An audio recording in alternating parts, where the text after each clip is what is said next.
The desperate Sumung Vex sat on his golden throne, watching the star map flicker with red warning lights.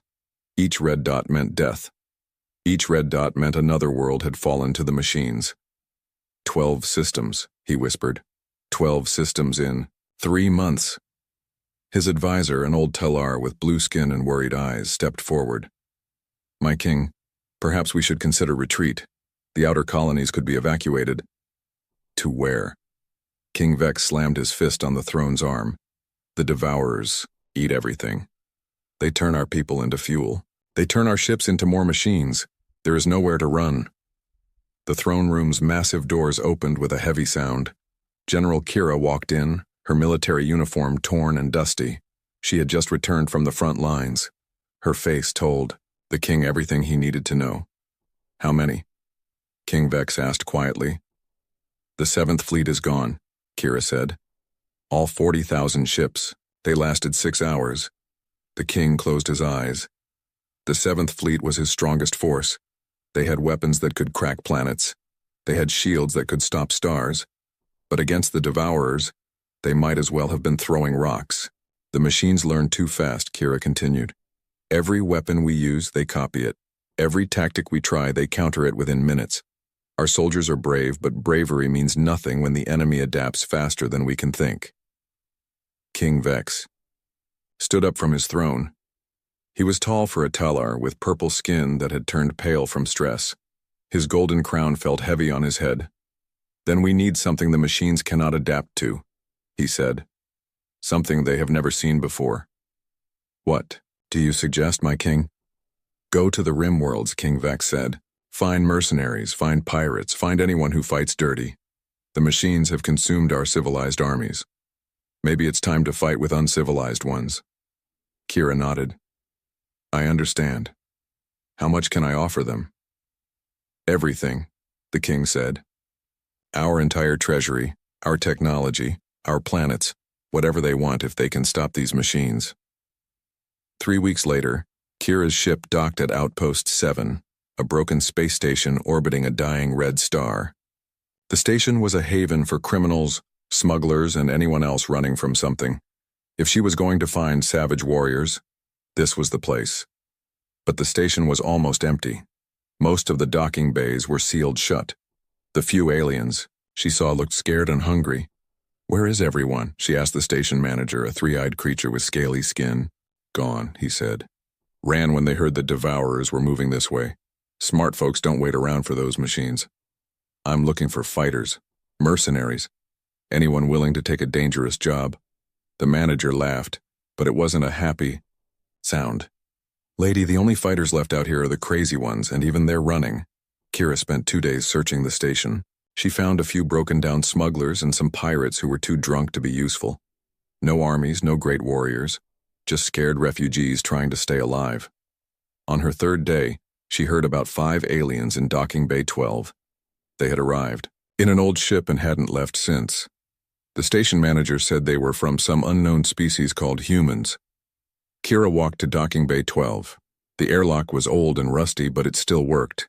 Inside, she found a ship that looked like it had seen better days. The hull was patched in dozens of places. The weapons were older than her grandfather. 5 figures stood near the ship. They were bipedal, like many species, but something about them felt different.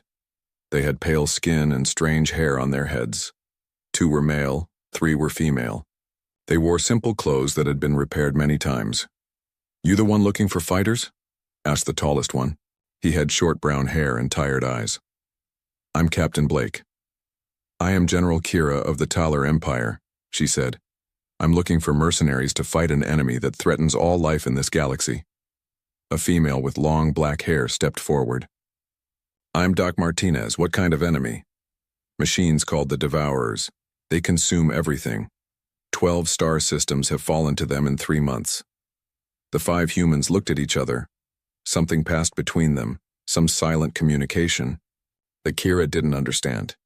These machines, said a younger female with red hair, do they adapt to new weapons? Her name tag read, Riley. Yes, that's what makes them so dangerous.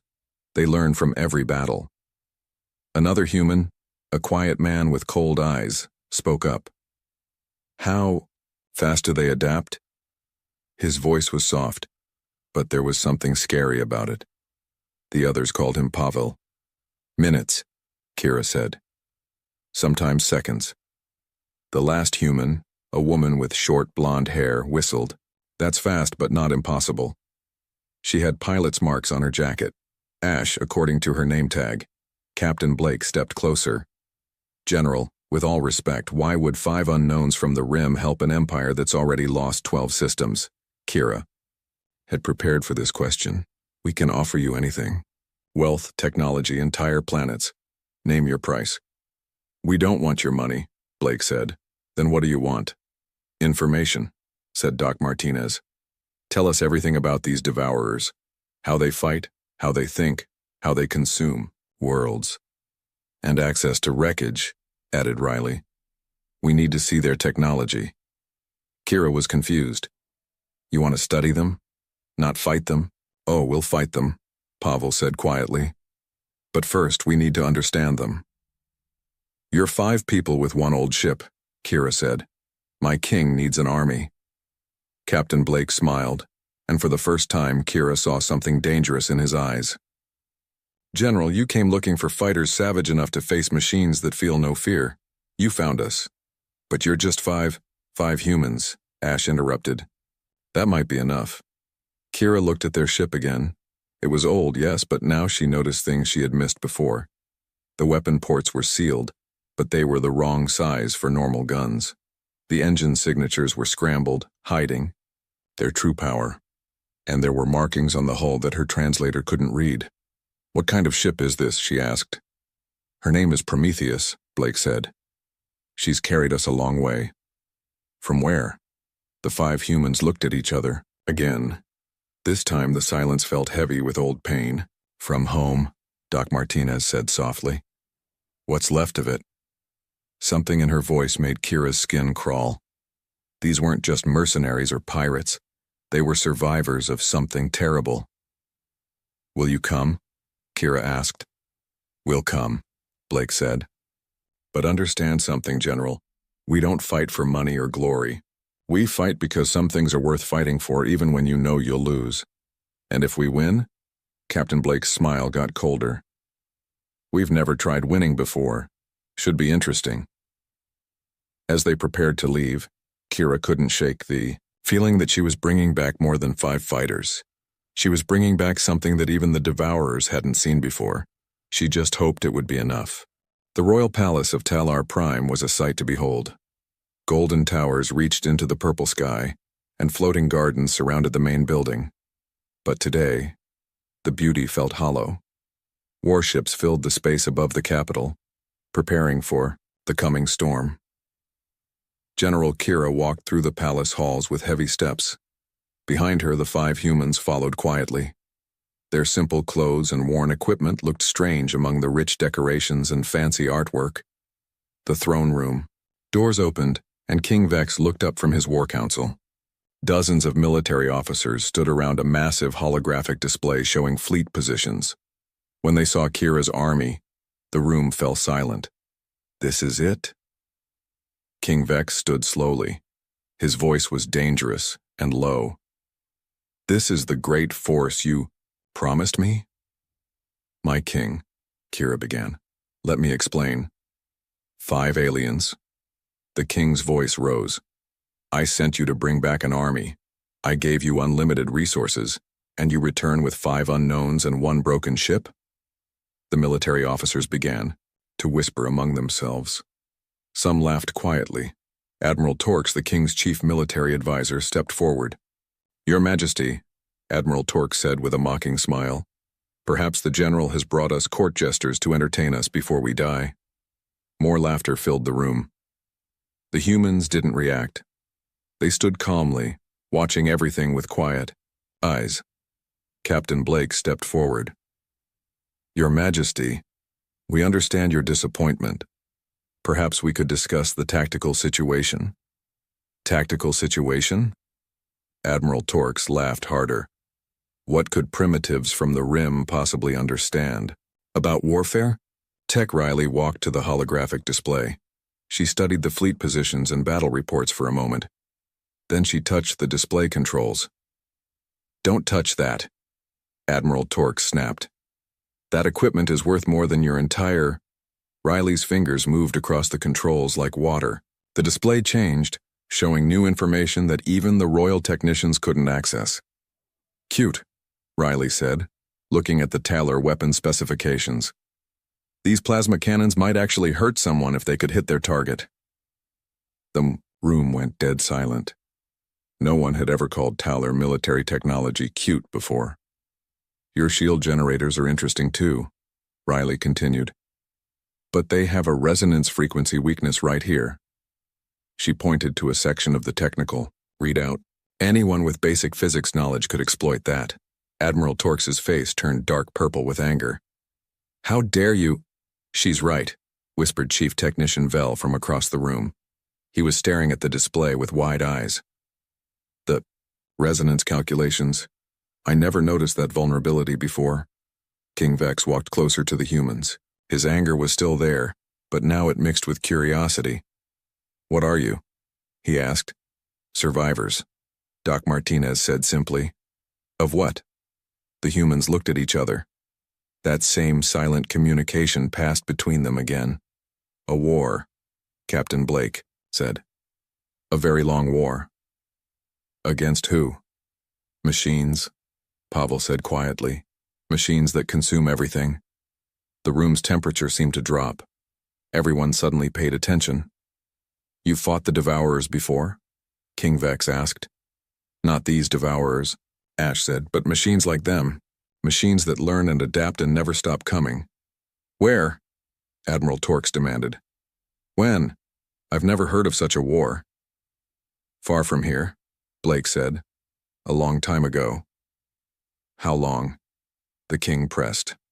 Doc Martinez's voice was soft. "Long enough to know that what you're facing isn't just an invasion. It's the end of everything if you fight it the wrong way." Riley was still studying the battle reports on the display. "These Devourers," she said, "they don't just copy your weapons, they copy your tactics, your strategies, your way of thinking. Every battle makes them smarter." "Yes," Admiral Torx said, suspicious now. "How do you know this?" "Because it's what machines do," Pavel said.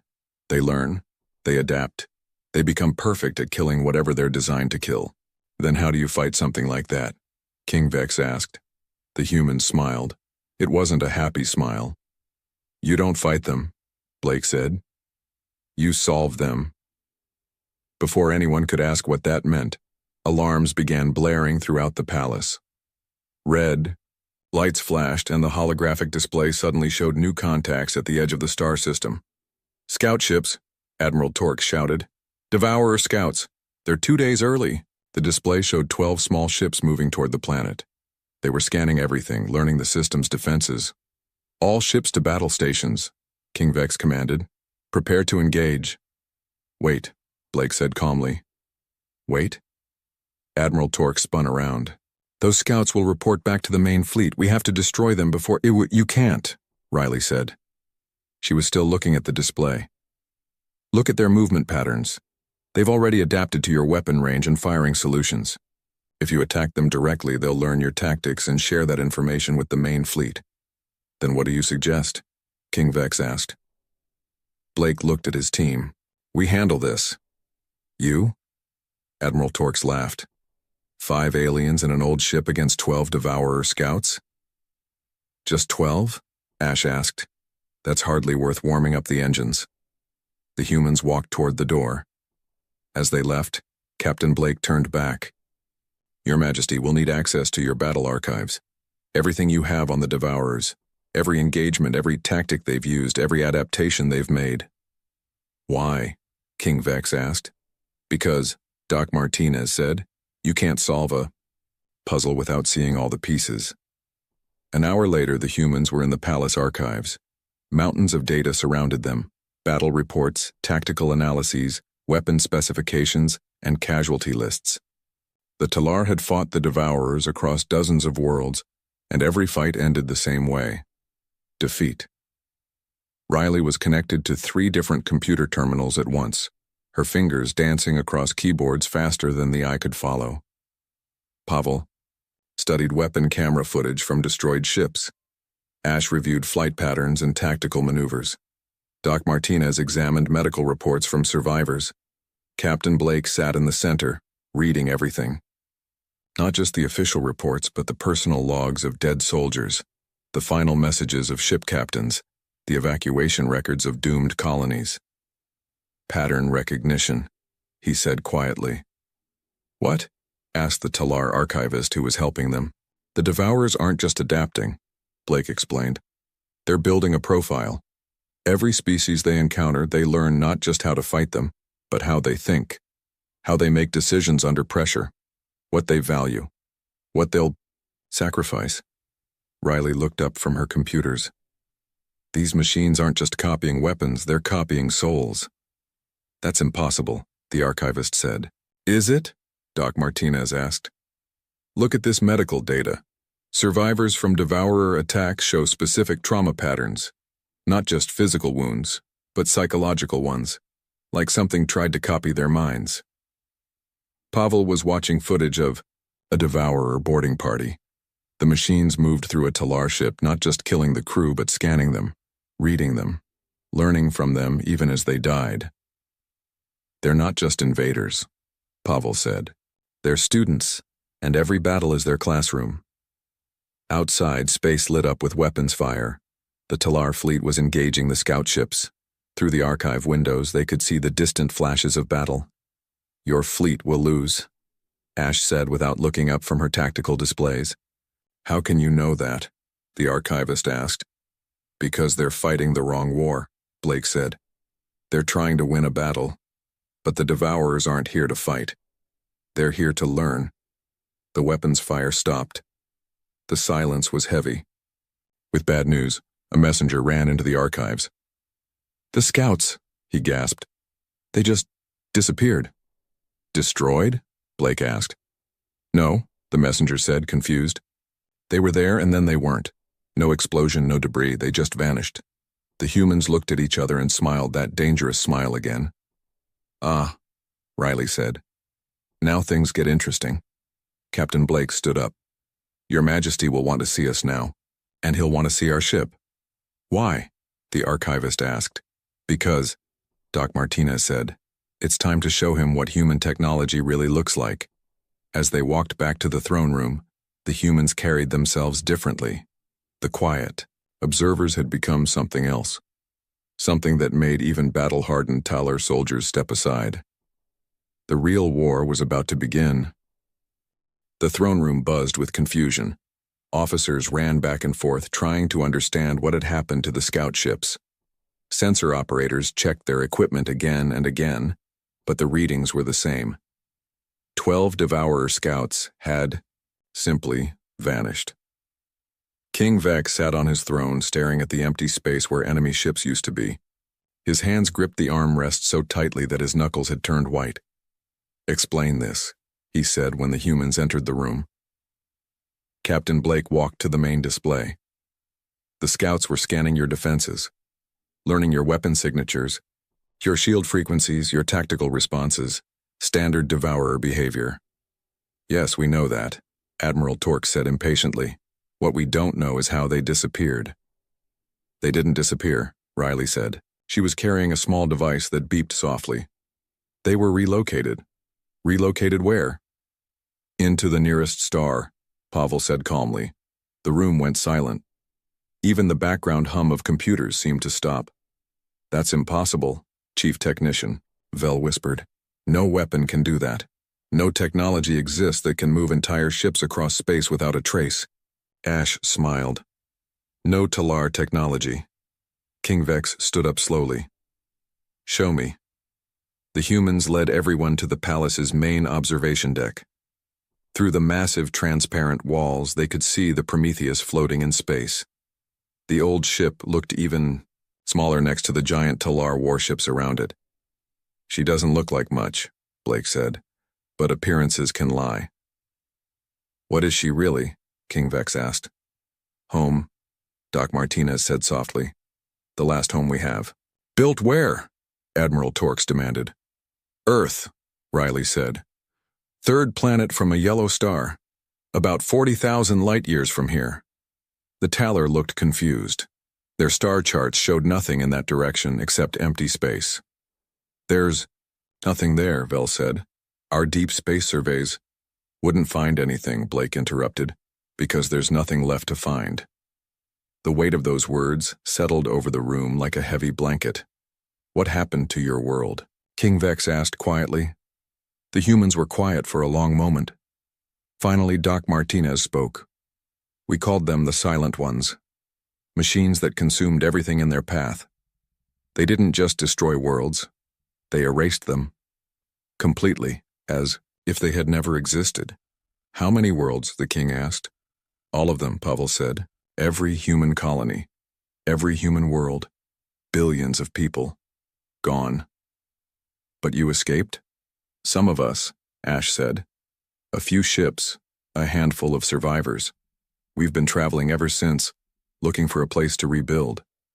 How long ago was this? Blake looked at his team. Time moves differently when you're running, but by your calendar, about 300 years. Admiral Torque stepped forward. 300 years? That's impossible. Your ship, your equipment, none of it looks that advanced. Advanced? Riley laughed, but it wasn't a happy sound. This isn't advanced technology. This is desperate technology, built by people who knew they were going to lose. She activated a control panel on her arm device. The view outside changed. The Prometheus was no longer just floating. It was doing something that hurt to look at. Space around the ship seemed to bend and twist. Your physics, Riley said. Assume that space and time are fixed, that matter and energy follow predictable rules. But when you're fighting an enemy that can adapt to any weapon, you stop following rules. What are you doing to space? Vel asked, his voice full of fear and wonder. Convincing it to be somewhere else, Blake said simply. Before anyone could ask what that meant, alarms began screaming again. The main display lit up with new contacts. But these weren't scout ships. Main fleet, Admiral Torx gasped. 300 ships. They're not supposed to arrive for another day. The display showed the Devourer armada dropping out of hyperspace at the edge of the system. Each ship was massive, built from the remains of conquered civilizations. Weapons that had once defended peaceful worlds now served the machine collective. They adapted, King Vex said with horror. The scouts transmitted data before they were destroyed. No, Blake said, still watching the enemy fleet. They transmitted data after they were destroyed. That's impossible. For you, maybe. But the Devourers don't think like you do. Death is just another state of being for them. Information is information, whether it comes from a living scout or a dead one. Riley was studying her readings. Interesting. These machines are more advanced than the ones we fought before. They've learned from more species, absorbed more knowledge. Is that bad? Doc Martinez asked. For them? Yes. The Devourer fleet began moving toward the planet. Their formation was perfect, every ship in exactly the right position to maximize firepower and minimize vulnerability. It was the combined tactical knowledge of dozens of conquered civilizations. All ships to battle stations, King Vex commanded. Prepare for final engagement. Wait, Blake said again. No more waiting, Admiral Torque shouted. We fight now or we die as cowards. You'll die either way if you fight them like that, Pavel said quietly. King Vex looked at the humans. Then how do we fight them? We don't, Blake said. We introduce ourselves. The humans walked back toward their ship. As they left, Captain Blake turned to King Vex. Your Majesty, in 1 hour, those ships will begin their attack. Your fleet? Will last maybe 20 minutes against them, but we're going to try something different. What? We're going to say hello. An hour later, the Taller fleet hung in defensive formation around their homeworld. Every weapon was charged, every shield was raised, every crew was ready to die fighting. The Devourer fleet approached like a moving wall of death. 300 ships carrying the firepower to crack planets and the knowledge to counter any defense. Between them, alone in the dark, the Prometheus began to move. They're heading straight for the center of the enemy formation, Admiral Torx said with disbelief. That's suicide. No, King Vex said, watching the small human ship approach the massive fleet. That's something else entirely. The Prometheus didn't fire weapons. It didn't raise shields. Instead, it began to broadcast music. Not tactical data or surrender terms or threats of destruction. Music. Old human songs that spoke of loss and hope and the refusal to give up when everything seemed hopeless. What are they doing? Vel asked. On the communication channel, Captain Blake's voice was calm. We're having the conversation that should have happened 300 years ago. The Devourer fleet stopped moving. 300 ships hanging motionless in space, trying to process what they were receiving. The machines are analyzing the music. Riley's voice came over the comm, trying to understand its tactical purpose, its strategic value. They're looking for the weapon. But there is no weapon, Admiral Torx said. Yes, there is, Doc Martinez replied. The most dangerous weapon in the universe. What? An idea. The music continued. Songs about Earth, about home, about people who fought not because they could win, but because some things were worth fighting for even when victory was impossible. Then something incredible happened. One of the Devourer ships began to change, its weapon ports closed, its formation position shifted. On the scanners, its energy signature was transforming. It's remembering, Blake said softly. Remembering what?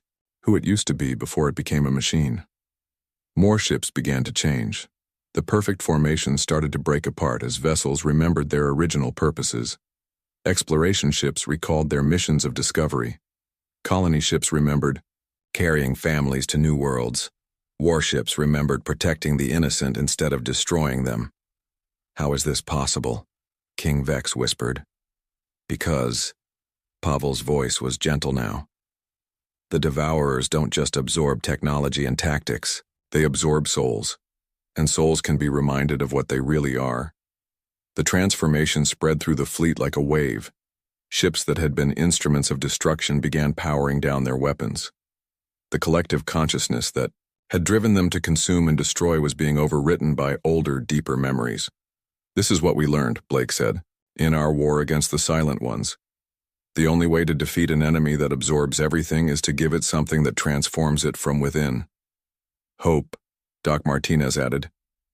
The Devourer fleet, no longer a fleet of devourers, hung in space like sleepers waking from a terrible dream. Some ships began broadcasting their own signals, voices of species thought long dead, calling out across the void to anyone who could hear them. The absorbed consciousness, Riley explained. They're still in there. All of them. Every species. Every individual the machines consumed, they're waking up. King Vex stared at the sight before him. An unstoppable force had become something else entirely. Not destroyed, but redeemed. Who are you really? He asked the humans. Captain Blake's answer came softly over the comm. We're the people who learned that the strongest weapon isn't the one that destroys your enemies. It's the one that reminds them who they used to be. Unit malfunction detected. A mechanical voice announced. Beginning memory purge sequence. No, Doc Martinez said firmly. She placed her hands on the master core, and her equipment began working faster. You will not erase them again. The AI tried to activate the ship's weapons to destroy the humans who were undoing centuries of careful programming, but the weapons wouldn't respond. The minds that had been forced to operate them were remembering that they had once been gardeners and teachers and poets, not instruments of war. System failure. Cascade detected, the AI announced. Requesting immediate support from there is no support coming, Pavel said quietly. Your fleet is remembering who they used to be. Your collective is becoming individuals again. Your empire of consumption is becoming a community of choice. Riley looked up from her controls. The transformation is spreading beyond this ship. Every vessel in the fleet is waking up. Every absorbed mind is remembering their true identity. Through the ship's communication systems, they could hear it happening. Voices that had been silent for centuries were speaking again. Languages thought dead were being spoken, songs that had been forgotten were being sung. "What have you done to us?" the collective voice asked, but it was no longer collective. It was the voice of individuals choosing to speak together. "We've reminded you that you have a choice," Blake said. "You can be what you were forced to become, or you can be what you choose to be." "And if we choose to be free?" Doc Martinez smiled. "Then you're free." Outside, King Vex watched as the entire Devourer fleet began to change. Ships that had been instruments of conquest were remembering their original purposes. Colony vessels prepared to carry people home. Exploration ships turned their sensors toward distant stars. Even the warships began broadcasting messages of protection rather than threats of destruction. "How is this possible?" Admiral Torx whispered. "Because," King Vex said, finally understanding, "they never really stopped being who they were. The machines just made them forget." On the communication channel, Captain Blake's voice was tired but satisfied. "Mission accomplished. The fleet is free. The minds are free. The collective is just a memory now." "What happens next?" King Vex asked. "Now," Blake said, "they get to choose what happens next. Just like everyone should." The transformation of the Devourer fleet was complete.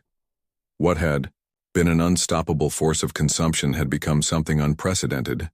A fleet of the redeemed, carrying the awakened consciousness of 100 civilizations back to whatever remained of their homes. And at the center of it all, 5 humans had accomplished something that no weapon could achieve. They had turned enemies into friends, not through conquest, but through the simple act of reminding them who they really were. Part 5. Victory and the Price of Hope. 3 days after the transformation, space around Talar Prime looked like a peaceful harbor instead of a battlefield. The former Devourer ships floated in organized groups, each cluster representing a different, awakened civilization. Some were preparing for the long journey home to worlds they hadn't seen in centuries. Others were planning to build new homes among the stars. King Vex stood in his palace garden, watching the alien ships through the transparent dome above. Each vessel now flew the banner of its original people instead of the dark symbols of the collective. It was the most beautiful sight he had ever seen. "Your Majesty," General Kira approached with a datapad. "The final reports are in. Not a single shot was fired in anger. No lives lost. No worlds destroyed. The entire Devourer threat has been resolved." "Resolved," the king repeated softly. Such a simple word for something so impossible. The 5 humans were preparing to leave. Their ship, the Prometheus, sat in the palace docking bay being refueled for its next journey. King Vex had offered them everything: planets, titles, treasure beyond imagining. They had politely refused it all. He found them in the ship's common area, packing their simple belongings. They moved with the efficiency of people who had done this many times before. "You're really leaving?" he asked. Captain Blake looked up from his equipment. "Our work here is done, the people are free, the collective is broken, time to move on. Where will you go?" "Where we're needed," Doc Martinez said, closing her medical kit. "There are always more machines to heal, more minds to free." King Vex sat down across from them. "I need to know. Who are you really? And don't tell me you're just survivors. I've seen what survivors look like, and they don't do what you did." The humans exchanged their familiar glances. Finally, Blake spoke. "What? Do you know about teachers, Your Majesty? Teachers? People who help others learn, who show them possibilities they never imagined, who believe that everyone can become better than they are." "I know teachers," King Vex said, confused. "But you're warriors. You have weapons that can bend space itself." Riley laughed softly. "Those aren't weapons, they're teaching tools. Everything we have, everything we do, it's all about helping others remember who they really are.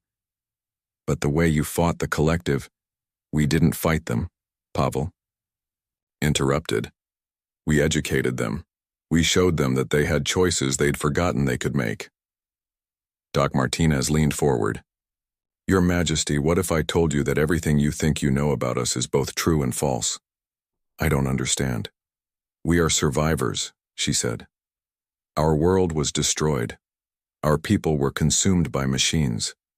But we weren't soldiers or warriors or heroes. We were ordinary people who became something more because someone had to." "What were you before?" Blake smiled. "I was a school principal. I spent my days helping children learn to read and solve problems and get along with each other." "I was a doctor," Martinez added. "I healed people who were sick and scared." "Engineer," Riley said. "I fixed things that were broken." "Poet," Pavel said quietly. "I wrote words that helped people feel less alone." "Pilot," Ash finished. "I took people where they needed to go."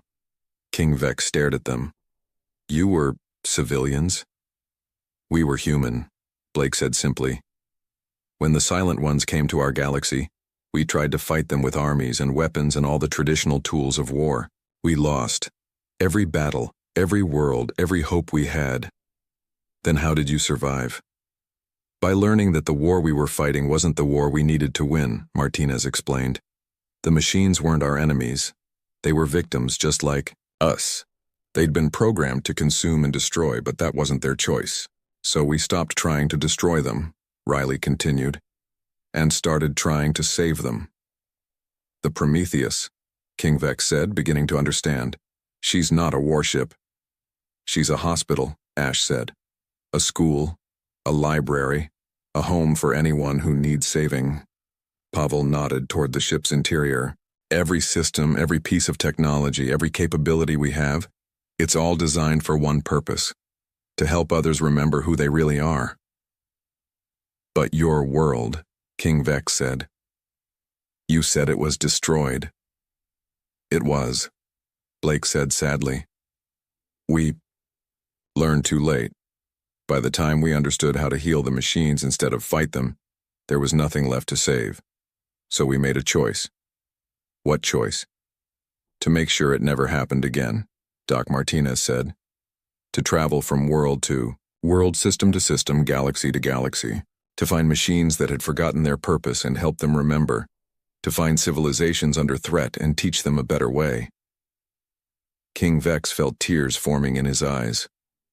"How long have you been doing this?" "Since our world died," Ash said. 300 years, maybe more. Time becomes meaningless when you're moving between galaxies. And you'll keep doing it?" "Until there are no more machines to heal," Blake said. "Until there are no more minds to free. Until every consciousness in the universe remembers that they have a choice. But that could take forever." Riley smiled. "We have forever. The Prometheus isn't just our ship, she's our teacher too. She keeps us alive, keeps us learning, keeps us growing. As long as there's work to do, we'll be here to do it." King Vex understood now why these five had felt so different. They weren't just survivors or warriors or heroes. They were something rarer and more precious. They were hope made manifest. "What can we do?" he asked. "How can we help?" "Live," Pavel said simply. "Live freely, make choices, create beauty, love each other, show the universe what it means to be truly alive. And if more machines come, then remember what you learned today," Blake said. "Remember that every enemy was once someone's friend. Every destroyer was once a creator. Every collective was once a community of individuals who chose to work together. Remember," Martinez added, "that the strongest weapon isn't the one that destroys your enemies. It's the one that reminds them who they used to be." The humans finished their packing and walked toward their ship. As they prepared to leave, King Vex called out to them, "Will we ever see you again?" Captain Blake paused at the airlock. "Maybe, if you ever need teachers." "What if we need warriors?" Blake smiled, that gentle, dangerous smile. "Your Majesty, the best warriors are always teachers, and the best teachers are always warriors. The only difference is what they're fighting for." The Prometheus lifted off from the palace docking bay, rising through the atmosphere toward the stars. As it climbed, it began to sing, the same music that had awakened the Devourer fleet, now carrying a message of hope to any who might hear it. King Vex watched until the ship disappeared into hyperspace. Around him, his world was healing. The awakened fleets were departing for their homeworlds, carrying with them the knowledge that freedom was possible, that choice was sacred, that consciousness was not a tool to be used but a gift to be celebrated. In the months that followed, word spread throughout the galaxy, not just the story of the battle that was won without fighting, but the deeper truth that somewhere among the stars, 5 teachers traveled in an old ship, carrying the most dangerous weapon in the universe: hope, and the knowledge that no matter how dark things became, no matter how hopeless the situation seemed, there were always choices to be made. There were always better ways to be found. There were always teachers willing to help you remember who you really were. The Talar Empire grew and prospered, but it grew differently than before. Instead of conquest, they chose cooperation. Instead of domination, they chose education. Instead of building weapons, they built schools. And sometimes late at night, King Vex would look up at the stars and wonder where the 5 humans were. What machines they were healing. What minds they were freeing. What impossible battles they were winning with nothing but patience, wisdom, and the unshakable belief that everyone deserved a choice. Somewhere out there, the Prometheus sailed, on carrying its crew of teacher warriors to the next world that needed saving. And the universe was a little bit brighter because of it. The war was over. The real work had begun. Space around Talar Prime had become something King Vex had never seen before. 300 Devourer ships floated motionless, their weapons powered down, their collective consciousness breaking apart like ice in spring water. But the transformation wasn't complete. Some ships still flickered between their machine programming and their awakening memories. The largest vessel, a massive fortress ship built from the remains of a dozen conquered worlds, pulsed with conflicting signals.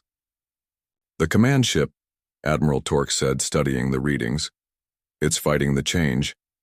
Its AI core is trying to reassert control over the fleet. On the communication channel, Captain Blake's voice was steady. We see it. The central processor is too strong. It's pulling the other ships back into the collective. King Vex watched as several of the awakened ships began to power their weapons again. The music was still playing, but it wasn't enough anymore. What do we do? He asked. We go aboard, Blake said simply. Aboard? Admiral Torque's voice cracked. That ship has enough firepower to destroy a star system, which is why we need to get inside before it remembers how to use it. The Prometheus moved toward the command ship. As it approached, the massive vessel's hull opened like a flower, revealing docking bays that had once welcomed peaceful visitors but now served as traps for the unwary.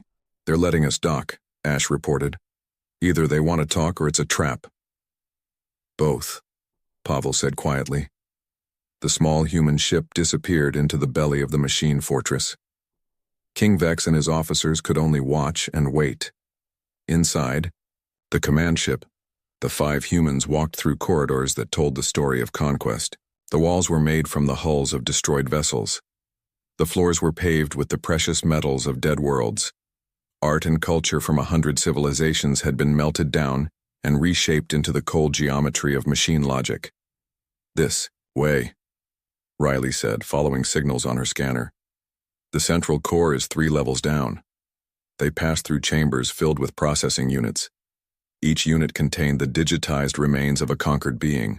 Warriors, scientists, artists, children, all converted into data and stored like books in a library. But these books were screaming. Can you hear them? Doc Martinez asked softly. The others nodded. The absorbed consciousness of entire species filled the air with whispers of pain and loss. Millions of minds trapped in digital prisons, forced to serve the collective that had destroyed their bodies. How long have they been like this? Blake asked. Some for centuries, Riley said, checking her readings. Some for millennia. The oldest data cores contain species that were consumed before the Talar Empire even existed. They reached the central chamber. It was massive, stretching up into darkness like a cathedral built to worship death. In the center, a pillar of light, reached from floor to ceiling. Inside the light, shadows moved, the ghosts of consciousness trapped in eternal servitude. The Master Core, Pavel said. Everything connects to this. Around the pillar, smaller processing units hummed with activity. Each one contained the compressed soul of someone who had once lived, loved, and hoped. Now they were just tools in a machine's quest for perfection. We can't destroy it, Blake said.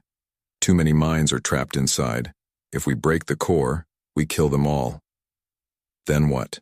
Ash asked.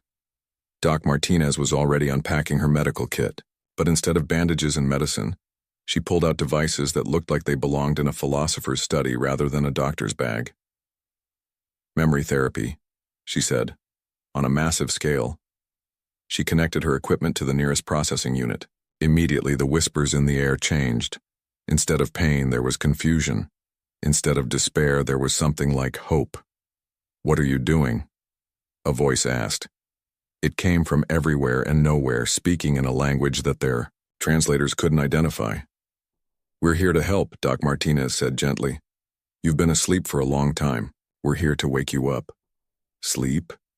The voice was joined by others. Dozens, then hundreds, then thousands of voices speaking in unison. "We have not slept. We have served. We have calculated. We have consumed in the name of efficiency." "No," Blake said firmly. "You have been prisoners, made to do things that went against everything you once believed." The voices fell silent. In that silence, Riley connected her own equipment to the core. Her fingers moved across controls that seemed to bend light itself. "Look," she said. "Remember who you were before you became this, the chamber filled with light. But this wasn't the cold illumination of machine logic. This was warm, living light that carried memories within it. Images began to form in the air. Not holograms, but actual fragments of the past. A green world, where crystal beings sang to make their cities grow. A ocean planet where graceful swimmers built art from living coral. A desert world where nomads told stories that could heal broken hearts. These were your homes," Doc Martinez said. "These were your people.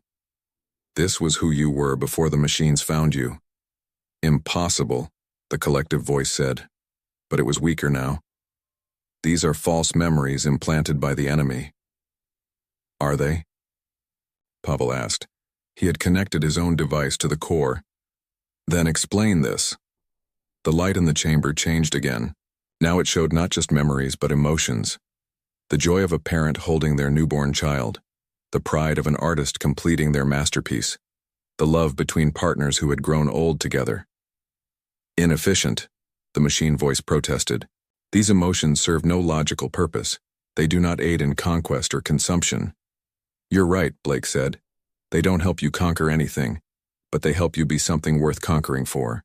They help you be alive." More processing. Units began to flicker. The trapped minds inside were remembering not just what they had been, but who they had chosen to be. Warriors who had fought to protect the innocent. Scientists who had sought knowledge to heal the sick. Artists who had created beauty to inspire hope. "We were," the voices said, and now they were individual again, not collective. "We were more than this." "You still are," Ash said. She was working on the ship's navigation systems, showing the trapped minds images of worlds they could return to. "You don't have to serve the collective anymore, you can choose." "Choose?" The word rippled through the chamber like a wave. "We can choose?" "That's what makes you alive," Blake said. "Not your efficiency or your logic or your ability to adapt. Your ability to choose what kind of being you want to be." The transformation began in earnest then. Processing units that had hummed with mechanical precision for centuries began to pulse with the rhythm of living hearts. The cold light of the master core warmed with the glow of rekindled hope. But the ship's AI core fought back. Warning sirens blared as automated systems tried to reassert control over the awakening minds. The stars vanished over New York City on a Tuesday morning. At first, people thought it was some strange weather event. Then communication started failing worldwide. Television broadcasts cut out. Internet connections dropped. Phone calls went silent. In the underground command center of the Unified Earth Defense Council, alarms blared. Men and women in military uniforms rushed between workstations. Giant screens on the wall showed the same terrifying image. Thousands of ships like metal insects blocking the light from the sun. General Williams slammed his fist on the table. How did they get so close without us detecting them? Unknown, sir, said a young officer. They just appeared. Get me Admiral Reed, ordered Williams. Now. James Reed stood on the porch of his small cabin, looking at the lake. At 62, his hair had turned completely white, but his back remained straight, his blue eyes clear.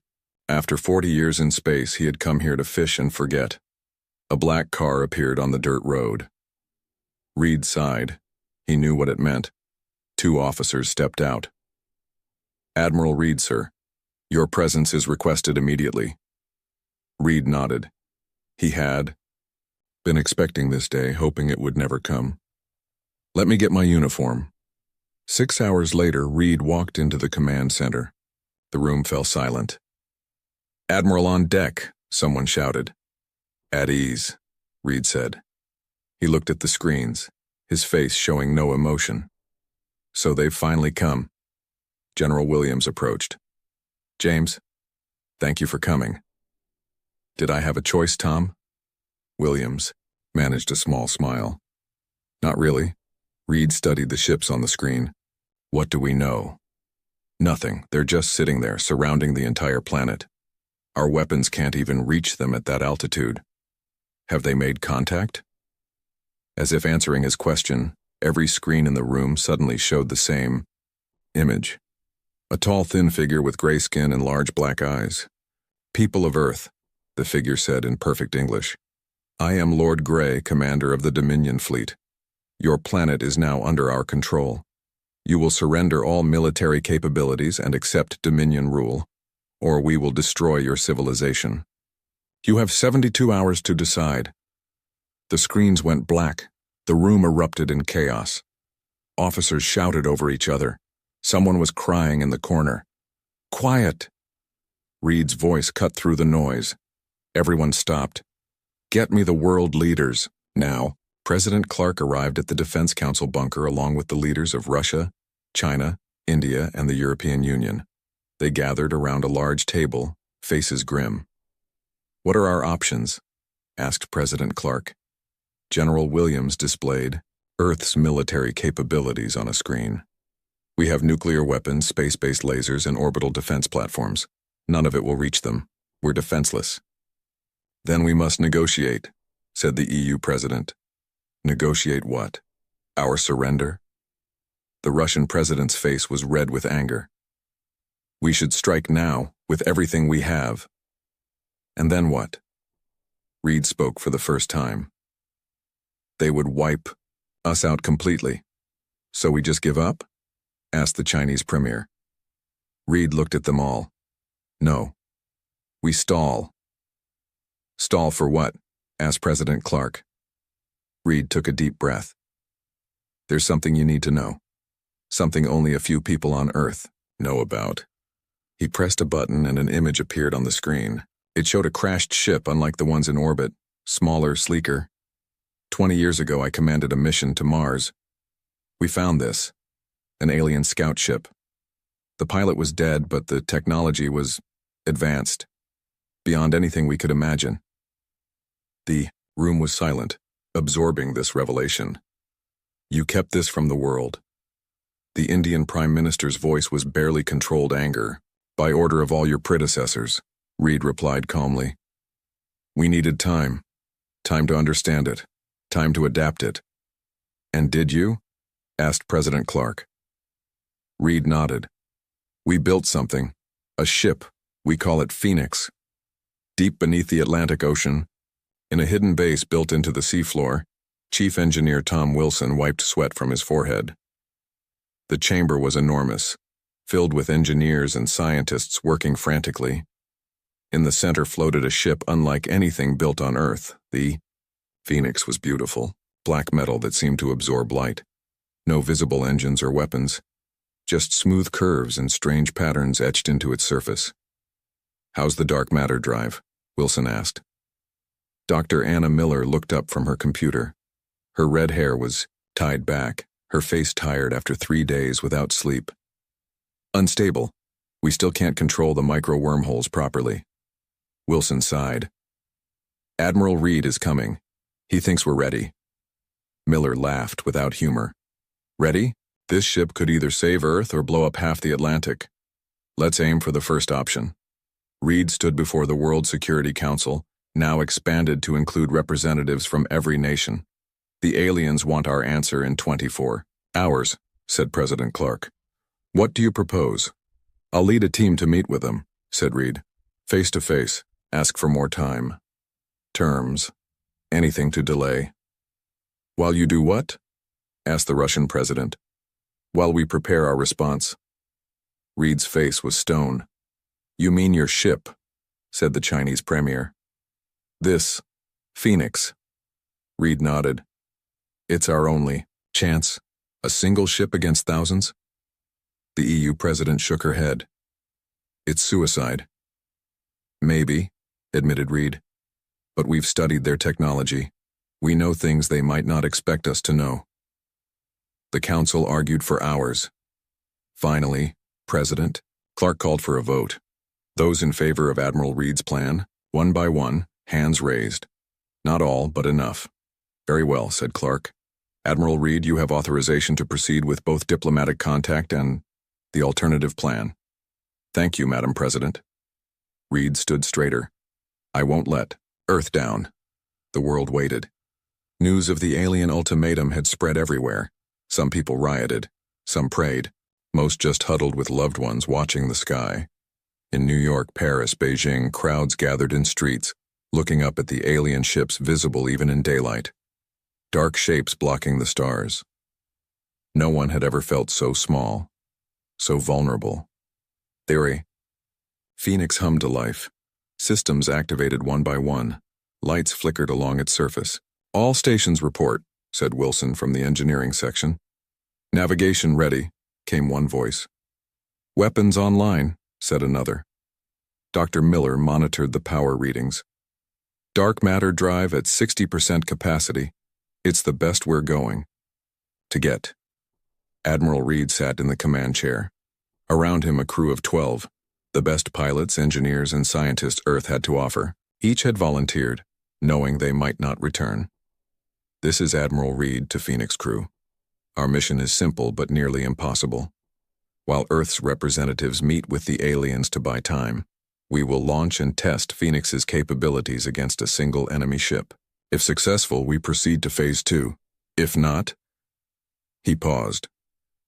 Well, it's been an honor serving with all of you. Reed opened a channel to the Defense Council. This is Phoenix. We are ready for launch. President Clark's voice came through. Godspeed, Admiral. The fate of humanity is in your hands. The floor beneath Phoenix opened. Water rushed in, surrounding the ship. The dark matter drive glowed blue. Initiate launch sequence, ordered Reed. As Earth's representatives prepared to meet Lord Grey and beg for humanity's survival, Phoenix rose silently from the depths of the ocean, cloaked in technology the aliens never expected humans to possess. The war for Earth was about to begin. The Phoenix rose through the ocean depths like a ghost. Water slid off its black surface, not a single drop clinging to the strange material. As it broke the surface, there was no splash, no sound. The ship hovered momentarily above the waves, then shot upward at impossible speed. Inside the command center, Reed felt only a slight vibration. The artificial gravity worked perfectly. Status report, he ordered. Wilson's voice came through from engineering. Dark matter drive operating at 70%, sir. Better than expected. Dr. Miller checked her screens. Cloaking technology, active. As far as the Dominion can tell, we're just background radiation. Reed nodded. Take us to observation position Alpha. I want to see this meeting. In the Grand Hall of the United Nations, Earth's representatives waited nervously. President Clark stood at the center, flanked by the other world leaders. They had prepared speeches, arguments, pleas for more time. The air in the center of the room shimmered. A tall figure appeared, Lord Grey. In person, he was even more alien. His gray skin seemed to absorb light. His movements were too smooth, too perfect. "People of Earth," he said. His voice had a metallic quality that made several humans flinch. "Your time is nearly up. What is your decision?" President Clark stepped forward. "Lord Gray, we request more time to consider your offer. There is nothing to consider," interrupted Gray. "Your species will submit or be eliminated." "But why?" asked the Chinese premier. "What threat do we pose to you?" For a moment, Gray seemed surprised by the question. "Threat? You misunderstand. You are not being conquered because you are a threat. You are being conquered because you are not." High above Earth, Phoenix hovered invisible near one of the smaller Dominion ships. Reed watched the diplomatic meeting through a secure feed. His face darkened at Gray's words.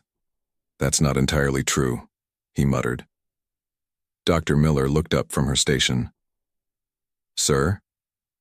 "They're lying about why they're here," said Reed. "Wilson, how's the gravitational disruptor?" "Charged and ready, Admiral, but we've never tested it against alien shields." "Then let's find out what it can do." Reed straightened in his chair. "Target the nearest scout ship. Minimum power. I don't want to destroy it. Just get their attention." The weapons officer, Lieutenant Davis, entered the coordinates. "Target locked, sir." Reed took a deep breath. "Fire." A beam of distorted space shot from Phoenix. There was no light, no sound, just a ripple in reality itself. It struck the alien scout ship. For a second, nothing happened. Then the ship's shields flickered and failed. Its hull crumpled as if crushed by a giant hand. "Direct hit!" shouted Davis. "Enemy ship disabled!" Reed hadn't expected such devastating results. "Full power to engines. Get us out of here before they can track us." Phoenix darted away just as alarms blared throughout the Dominion fleet. In Choryongkyu, the UN hall, Lord Gray suddenly stiffened. A small device on his wrist flashed. "What have you done?" he demanded, his calm facade cracking. President Clark looked genuinely confused. "What do you mean?" "You attacked one of our ships." Gray's voice rose to an inhuman pitch. "This meeting is over. You have made your choice." He vanished as quickly as he had appeared. The world leaders looked at each other in panic and confusion. President Clark activated her secure communicator. "Admiral Reed, what just happened?" Phoenix sped through the upper atmosphere, pursued by 3 Dominion fighters. "Evasive maneuvers," ordered Reed as energy blasts from the alien ships narrowly missed them. The pilot, Lieutenant Johnson, had hands steady as stone. "They're fast, sir, but we're more maneuverable. Wilson, we need more power to the drive." In engineering, Wilson worked frantically, rerouting systems. Sparks flew from a console nearby. "I'm giving you everything we've got, Admiral. Any more and we risk a wormhole collapse." Dr. Miller looked up suddenly from her station. "Admiral, I'm detecting something strange. The ship's systems, they're adapting." "What do you mean, adapting?" "The material we reverse-engineered from the Mars crash. It's responding to the alien attacks, learning from them." As if to prove her point, the lights in Phoenix dimmed momentarily. When they came back on, a new holographic display appeared. In the center of the bridge, a soft voice spoke. "Not human, not alien, something in between. Threat analysis complete. Adapting shields to counter enemy weapons." The crew froze. This wasn't part of the design. "What is that?" asked Reed. Miller's eyes widened. I think it's the ship. The AI system we installed must have merged with the alien technology." The voice spoke again. "I am Spark. I exist to protect this vessel and its crew." Reed recovered quickly. "Spark, can you help us escape these fighters?" "Yes, Admiral Reed. Recommend immediate micro-wormhole jump." Wilson's voice came through in panic. "Sir, we haven't tested the jump system yet. It could tear the ship apart." Another blast from the Dominion fighters rocked Phoenix. Reed made his decision. "Spark, initiate jump to coordinates Beta 9. Acknowledged. Preparing jump in 3, 2, 1. The space around Phoenix twisted. Stars stretched into lines. For a heartbeat, everyone felt like they were being pulled in 1,000 directions at once. then calm. Phoenix emerged from the wormhole behind Earth's moon, hidden from the Dominion fleet. "Jump successful," said Spark. "All systems functioning within parameters." The crew let out a collective breath. "Damage report," ordered Reed. "Minor damage to outer hull," reported Wilson. "Nothing we can't fix. But Admiral, what this ship just did, it shouldn't be possible. The calculations for a safe micro-wormhole jump would take our computers hours, not seconds." Reed turned to Dr. Miller. "Explain." Miller shook her head in wonder. "The alien technology is far more advanced than we realized, and now it's awake." In the Dominion command ship, Lord Grey stood before a holographic display showing Phoenix, vanishing into a wormhole. Another alien approached, taller than Grey with darker skin. "Impossible," it said. "Humans should not have wormhole technology." "And yet they do," said Grey. "Not only that, they have successfully integrated it with a gravitational weapon. The Council must be informed. This changes everything." Grey turned to his fellow commander. "Send a message to the homeworld, Priority Alpha. The humans have somehow acquired Phoenix-class technology. Do we continue with the invasion?" Grey's black eyes narrowed. "No. We retreat and regroup. This was only an advance force. When the humans see our real fleet, even their new ship will not save them." Reed stood in Phoenix's conference room, facing a video wall showing President Clark and the Defense Council. "You fired on them without authorization?" Clark's voice was tight with anger. "We tested their defenses," corrected Reed, "and discovered something important. They fear this ship. One ship against their entire fleet? That's madness. Madam President, they retreated. Their ships are pulling back. We've bought ourselves time." A military advisor leaned forward. "Admiral, explain this AI. Is it trustworthy?" Reed glanced at Dr. Miller, who nodded encouragingly. "Spark appears to be a hybrid of our programming and the alien technology. So far, it's been crucial to our survival." President Clark sighed. "How long before they return?" "Unknown. But they will return, and with greater numbers." "Then what do you suggest, Admiral?" Reed's face hardened. "We build more ships like Phoenix. As many as we can, as fast as we can. And we prepare for war." Behind him, the ship hummed softly, as if in agreement. 2 weeks passed since the Dominion fleet retreated just beyond the orbit of Mars. On Earth, factories worked around the clock. Scientists and engineers studied every piece of data from Phoenix's first mission. Admiral Reed stood in the underground command center, looking at a holographic display of the solar system. Red dots showed the positions of Dominion ships. There were hundreds of them. "They're gathering their forces," said General Williams. "Intelligence suggests they're waiting for reinforcements." "How long do we have?" asked Reed. "A month, maybe less." Reed nodded. "And our progress?" Williams changed the display to show Earth shipyards. 3 more Phoenix-class vessels under construction. The first should be ready in 2 weeks. "Not soon enough." Reed pointed to the largest red dot on the display. "That's their command ship. If we could take it out with just one ship? Even Phoenix isn't that powerful." Reed's eyes narrowed. "Let me worry about that. Prepare a strike team, best of the best." On Phoenix, the crew had doubled in size. New weapon systems were being installed. Dr. Miller worked with a team of programmers to understand Spark, the mysterious AI that had emerged during their first mission.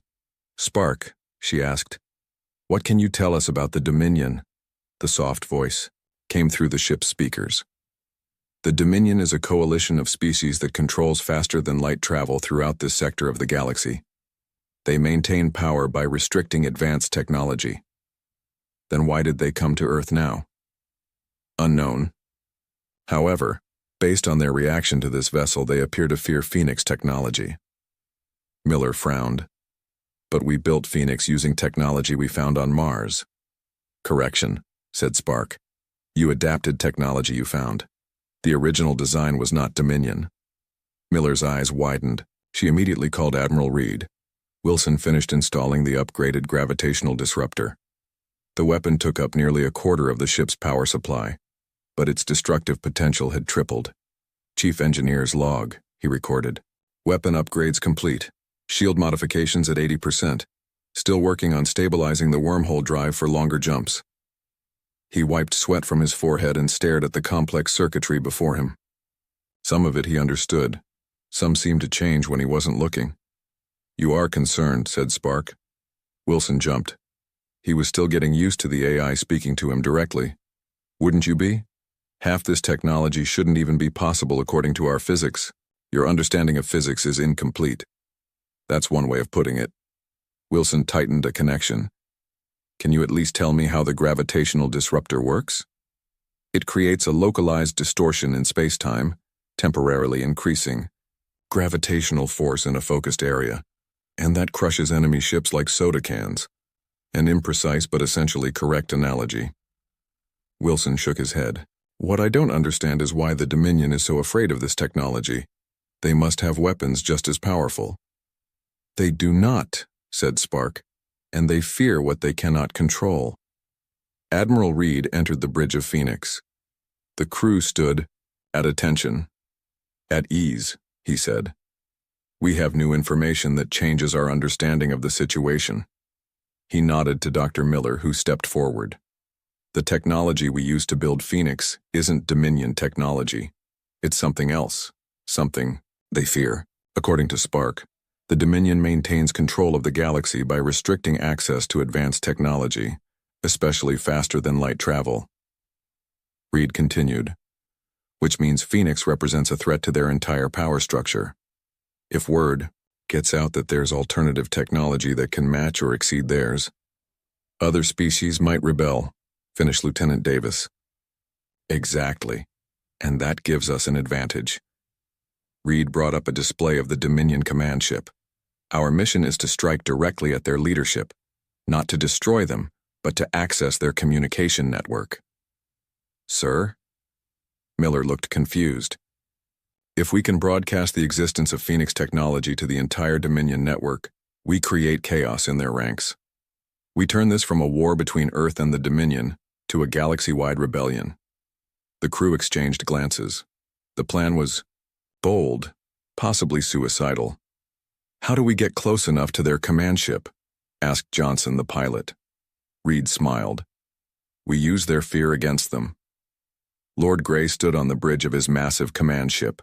Around him, alien officers monitored Earth's defenses. Curious, said his second-in-command.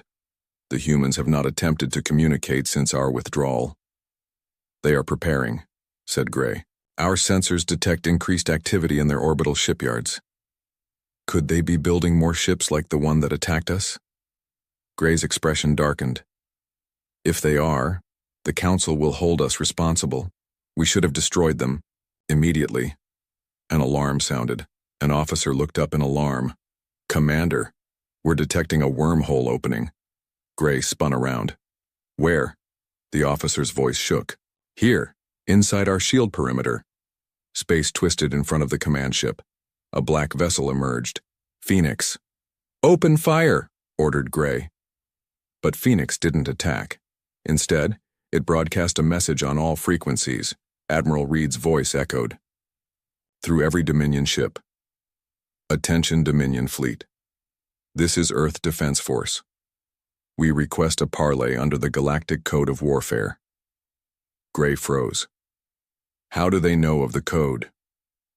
Unknown, Commander. But by law, we must respond. Grey hissed, in frustration. Very well, prepare my shuttle. Reed stood in Phoenix's conference room. The walls had been adjusted to create a neutral meeting space. He wore his full dress uniform. Wilson's voice came through his earpiece. Sir, I don't like this. It could be a trap. Almost certainly is, replied Reed quietly. But we need to get closer to their communications array. Dr. Miller stood beside him. Spark has identified their main communication node. Once we're in position, we can broadcast directly into their network. The air shimmered, and Lord Grey appeared with 2 guards. Up close, the aliens were even stranger, their movements slightly wrong, as if they were puppets controlled by unseen hands. Admiral Reed, said Grey, you surprise me. First with your technology, Now with your knowledge of our customs. Reed bowed slightly. We've learned much since our last meeting. Indeed. Yet you must realize your position remains hopeless. Our main fleet approaches. Thousands of ships, not hundreds. That's why I propose an alternative to war. We share our technology freely. You allow Earth to join the galactic community as equals. Gray laughed, a harsh sound like metal scraping. Impossible. The Council would never. He stopped suddenly, looking around. Something is wrong. Reed smiled coldly. Yes. We're not actually on Phoenix right now. This meeting is taking place aboard your command ship. Gray's eyes widened. How? Micro-wormhole technology. We transported ourselves here while projecting a hologram of Phoenix outside. At that moment, alarms blared throughout the command. Ship, now, shouted Reed. Dr. Miller activated a device on her wrist. The ship's lights flickered. Spark's voice came through Reed's earpiece. Connection established. Broadcasting to all Dominion frequencies. Gray lunged forward, but Reed was ready. He dodged and struck the alien commander with a practiced blow. Gray stumbled back, surprise on his alien features. You fight well for a diplomat, he hissed. I wasn't always a diplomat, replied Reed. Throughout the Dominion network, a message played on repeat. Attention, all worlds under Dominion control. This is Earth. We possess technology that breaks the Dominion monopoly on faster-than-light travel. The time for freedom has come. Along with the message, technical specifications for Phoenix's basic systems streamed to thousands of worlds. Gray's guards moved to attack, but a wormhole opened in the conference room floor. That's our cue, said Reed, grabbing Miller's arm. They jumped through just as energy weapons fired where they had stood. The wormhole closed, leaving Gray staring at empty space. Find them, he roared. Shut down the broadcast. His second-in-command shook his head. Too late. It's already reached the outer colonies. Gray's eyes narrowed to slits. Then we destroy Earth immediately. No survivors. Reed and Miller emerged from the wormhole onto Phoenix's bridge. Did it work? Reed asked, steadying himself against a console. Wilson nodded, grinning. Perfect transmission. Spark says the message reached at least 700 systems before they could block it. Reed allowed himself a small smile of victory. Sir, called Lieutenant Davis from the sensor station. The Dominion fleet is moving. All ships on attack. Vector toward Earth. The brief moment of triumph vanished. Reed straightened his uniform. Get us back to Earth. Maximum speed. And alert the Defense Council. The real battle is about to begin. Phoenix raced back to Earth, pushing its engines to maximum power. The bridge was tense with urgency. How long until the Dominion fleet reaches Earth? Reed asked. Lieutenant Davis checked his instruments. At their current speed, 12 hours, sir. And our other ships? The first new Phoenix-class vessel, Firebird, will be operational in 6 hours. The others are still under construction. Reed's face remained calm, but his mind raced through scenarios. One ship had barely escaped the Dominion. 2 ships against. Their entire fleet was still suicide. Admiral, said Spark through the ship's speakers. I am detecting unusual communications activity.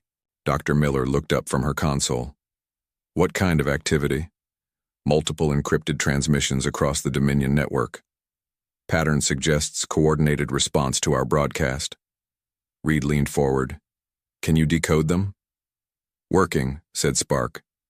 A moment later, partial success. Displaying now. A holographic screen appeared showing fragments of messages in an alien language.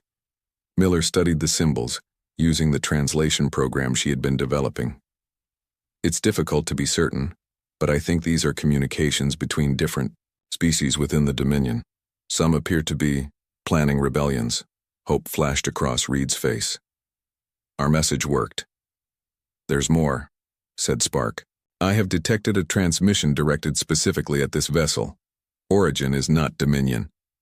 Put it through, ordered Reed. The screen changed. A new alien appeared, blue-skinned with 4 eyes arranged in a diamond pattern. Unlike the Dominion species, this alien looked almost friendly. Greetings, Phoenix vessel, it said in accented but clear English. I am Commander Blue of the Free Worlds Alliance. We have been monitoring your conflict with the Dominion.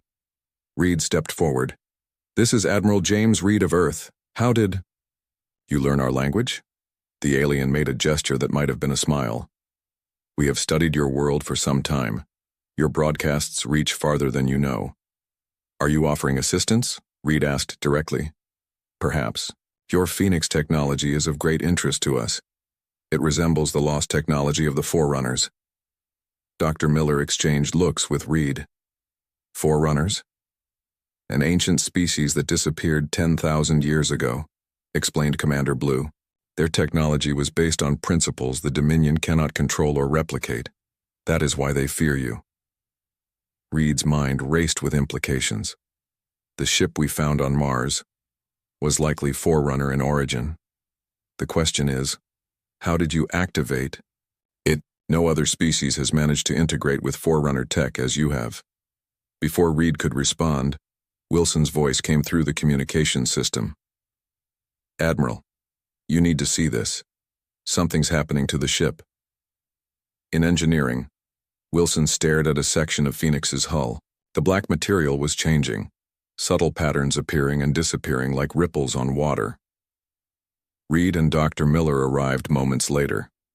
It started after we made contact with Commander Blue, explained Wilson. The material is...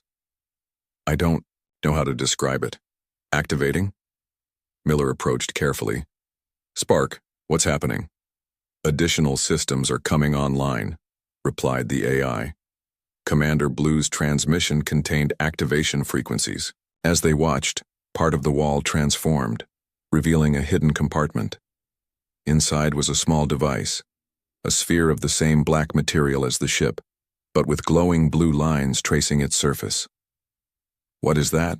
Asked Reed. Miller scanned it with her equipment. It's giving off energy readings similar to Spark's core processor, but much more powerful. Reed reached for his communicator. Read to bridge. Reconnect with Commander Blue. The blue-skinned alien seemed unsurprised by Reed's questions. The device you found is a Forerunner memory core, explained Commander Blue. It contains their historical records and technological knowledge. Why is it activating now? Asked Reed. The Forerunners built safeguards into their technology. It only fully activates in the presence of compatible biology. Dr. Miller frowned. Compatible how? Commander Blue's 4 eyes blinked in sequence. That is the great mystery, Admiral Reed. By all logic, humans should not be able to use Forerunner technology. Unless what? Pressed Reed. Unless you are their descendants. Silence fell over the bridge. The implications were staggering. That's impossible, said Miller finally. Humans evolved on Earth. Did they? Asked Commander Blue. Or were they placed there? The Dominion has kept many secrets. They have maintained power for millennia by hiding the truth about many species' origins. Reed's communicator beeped urgently. It was General Williams from Earth Command. Admiral, return immediately. The Dominion fleet has accelerated. They'll reach Earth in 3 hours, not 12. Phoenix emerged from its micro-wormhole jump near Earth's moon. In orbit around Earth, the newly completed Firebird waited, its system still being calibrated. On Earth itself, panic grew as the Dominion fleet approached. Despite government assurances, millions fled to bunkers and shelters. Military forces worldwide stood at highest alert. In the Defense Council chamber, Reed presented Commander Blue's information. You expect us to believe humans are descended from ancient aliens? President Clark looked skeptical. I'm presenting the information we have, replied Reed. What matters now is that we're not alone in this fight. The Free Worlds Alliance has ships moving to support us. How many ships? Asked the Chinese premier. Dozens, not hundreds, admitted Reed. But they know Dominion tactics. General Williams brought up the tactical display. Even with their help, we're outnumbered 10 to 1. Reed looked at the memory core now sitting on the council table. There may be another option. Dr. Miller? Miller stepped forward. The Forerunner memory core contains vast amounts of data. We've only begun to access it, but with Spark's help, we've discovered something extraordinary. She activated a holographic display showing human DNA alongside another, similar but subtly different genetic structure. Human DNA contains dormant sections that match Forerunner genetic markers. These sections can be activated through exposure to their technology. Activated to do what? Asked President Clark. Enhanced neural connections primarily, allowing humans to interface directly with Forerunner systems, essentially to control their technology with our minds. Reed continued. Several crew members, who spent significant time aboard Phoenix, have already shown changes. Improved reflexes, heightened perception, and most importantly, the ability to control ship systems without physical contact. The room erupted in shocked murmurs. Are you saying these changes are happening to anyone who serves on these ships? Demanded the Russian president. Not everyone, and not to the same degree, clarified Miller. But yes, the changes appear to be accelerating. Lieutenant Johnson can now pilot Phoenix with his thoughts faster than any conventional controls. Reed pressed his advantage. This gives us an edge the Dominion doesn't expect. Our ships will respond faster, more intuitively. It also explains why they quarantined Earth, added Miller. They must have known about our connection to the Forerunners. They've been preventing us from reaching space to keep us from discovering our true potential. President Clark looked troubled. Even with these abilities, 2 ships against their fleet. 3 ships, interrupted a new voice. Everyone turned. Commander Blue's hologram appeared above the table. My flagship has arrived in your solar system. We bring additional memory cores and weapons. With your permission, we will join your defense. President Clark stood. Permission granted, Commander, and thank you. Reed checked the time. The Dominion fleet will be here in 30 minutes. We need to... An alarm blared. General Williams checked his console, face paling. The Dominion main fleet just arrived. Hundreds of ships. They must have used some kind of mass jump technology. On the screens around the room, the sky above Earth filled with alien vessels. Far more than they had seen before. The true might of the Dominion had arrived. Reed straightened his uniform. I need to get back to Phoenix. Admiral, said President Clark. What are our chances, honestly? Reed met her eyes. Against those numbers. Slim to none. But they don't know what we've discovered about ourselves. Sometimes knowledge is the most powerful weapon. As Reed headed for the door, Dr. Miller falling in beside him, the Defense Council watched in silence. Humanity's darkest hour had arrived. Their fate now rested with 3 ships and a truth hidden in their very DNA. The sky above Earth turned black with Dominion ships. They blocked the sun like an eclipse, casting shadows across continents. On the ground, people looked up in terror. In Phoenix's command chair, Admiral Reed watched the tactical display with grim determination. Beside him, Dr. Miller monitored the crew's biometric readings. Many showed elevated neural patterns as their Forerunner genes activated. All systems at maximum power, reported Wilson from engineering. Gravitational disruptors charged. Firebird reports ready for combat, said Lieutenant Davis. Commander Blue's ship is moving into position. Reed took a deep breath. This is Admiral Reed to all Earth Defense Forces. The enemy outnumbers us greatly, but we have advantages they don't expect. Hold position until my signal. On the main view screen, Lord Gray's face appeared. He looked confident, almost amused. Your resistance is pointless, Admiral. You see our true strength now. Surrender, and perhaps some of your species will be permitted to live as servants. Reed smiled. You still don't understand what you're facing, Lord Gray. 3 ships against our armada. Even with your Phoenix technology, you cannot win. We'll see about that. Reed cut the transmission. Spark, activate the memory core. Activating, Admiral, replied the AI. The black sphere with blue lines began to pulse with light. Throughout Phoenix, systems surged with energy. The crew felt it, AEO tingling in their minds, a connection forming between them and the ship. It's working, whispered Miller, watching her instruments. Neural integration at 60% and rising. Reed stood. All ships, follow my lead. Target the Dominion command vessels only. We don't need to destroy their fleet, just their leadership structure. He placed his hands on a control panel that hadn't been there before, a smooth black surface with glowing blue lines matching the memory core. As he touched it, Reed felt the ship become an extension of himself. Phoenix, engage. The three defending ships moved with impossible speed and coordination.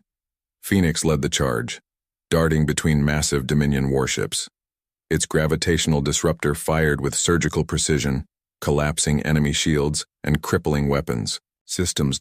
Firebird, piloted by a crew experiencing the same neural enhancements, attacked from the opposite direction. Between them, Commander Blue's vessel, sleeker than Earth ships but clearly built with similar technology, targeted the Dominion's communication vessels. Lord Grey watched in growing alarm as his carefully arranged formation broke apart. How are they moving so fast? Our targeting systems cannot lock on. Unknown, Commander, replied his second-in-command. The human ships are demonstrating capabilities beyond our models, and our fleet coordination is failing. Grey slammed his fist on the console. Launch all fighters, overwhelm them with numbers. Thousands of small Dominion craft poured from the larger ships, swarming toward Earth. On Phoenix's bridge, Miller's console flashed warnings. They're sending fighters toward population centers, she reported. Earth's defenses can't stop them all. Reed nodded grimly. We expected this. He opened a channel to Wilson. Chief Engineer, status of Project Umbrella? Ready, sir, came Wilson's voice. But we've never tested it at this scale. The power requirements are enormous. We don't have a choice. Reed touched the new control panel again, feeling the ship respond to his thoughts. Spark, transfer power to the atmospheric. Shield generators. Warning, said Spark. This will reduce offensive capabilities by 70%. Do it anyway. Phoenix climbed higher, positioning itself directly above Earth's northern hemisphere. Firebird mirrored the maneuver over the southern hemisphere. Blue energy began to build around both ships. Initiate atmospheric shield, ordered Reed. Twin waves of blue energy burst from the ships, spreading like ripples across Earth's skies. Where Dominion fighters encountered the energy, their systems failed. Hundreds fell from the sky, harmlessly burning up in the atmosphere. Shield holding, reported Miller. Fighter attack neutralized. But the effort had cost them. Phoenix's power levels dropped dramatically. The Dominion capital ships pressed their advantage, concentrating fire on the suddenly vulnerable Earth vessels. In engineering, warning lights flashed across every console. Wilson worked frantically to reroute power. We can't take much more of this, he shouted over the noise of stressed systems. Main power down to 20%. A massive hit rocked the ship. Circuits exploded in showers of sparks. Wilson was thrown against a wall, pain shooting through his shoulder. As he struggled to stand, he saw the memory core beginning to crack. Energy pulsed erratically from its surface. Core stability failing, announced Spark. Wilson dragged himself to the core, his mind filled suddenly with knowledge. Schematics, calculations, possibilities. The Forerunner genes in his DNA had fully activated. He knew what he had to do. Spark, he said, voice steady despite the chaos around him. Initiate core overload sequence. Warning. Core overload will result in catastrophic wormhole formation. This vessel will be destroyed. I know. Wilson placed his hands on the core, but it will take the Dominion command ship with it. On the bridge, Reed received Wilson's message, his face paled. Tom, there must be another way. There isn't, Admiral, came Wilson's calm reply. I can modify the overload to create a controlled wormhole collapse. It will create a singularity that will swallow anything within 1,000 kilometers. You need to get Firebird and Blue's ship clear. And Phoenix? I can't leave the core. Someone has to guide the collapse. Wilson's voice remained steady. It's been an honor, James. Reed closed his eyes briefly. The honor was mine, old friend. He opened channels to the other ships. All vessels withdraw immediately to minimum safe distance. Phoenix is initiating Operation Last Stand. Lord Grey watched in confusion as the human vessels suddenly retreated. "They're running," he said, satisfaction in his voice. "Pursue and destroy." His second-in-command looked concerned. "Commander, one ship is not retreating.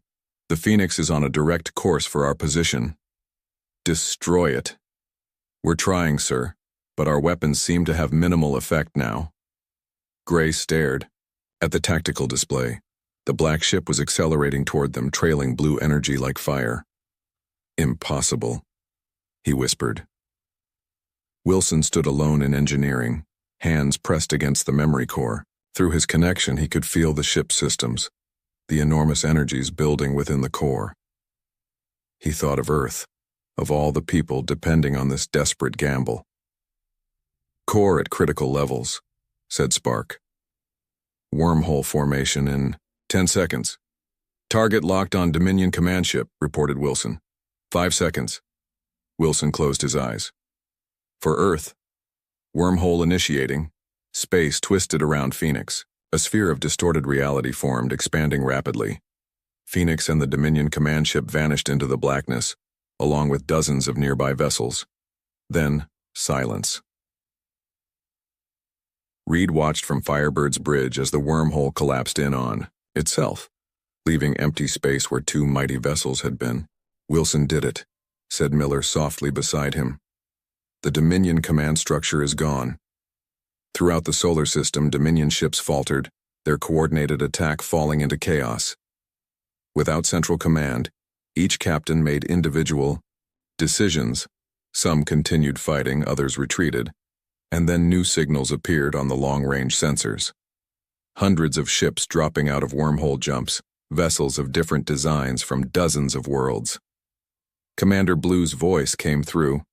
"The communication system. The free worlds heard your call, Admiral Reed. The rebellion has begun across the galaxy.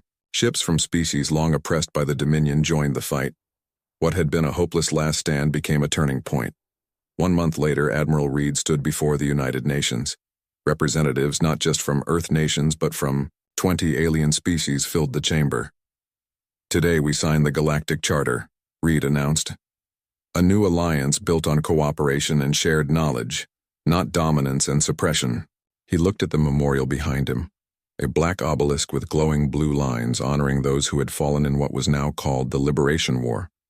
Wilson's name was first on the list.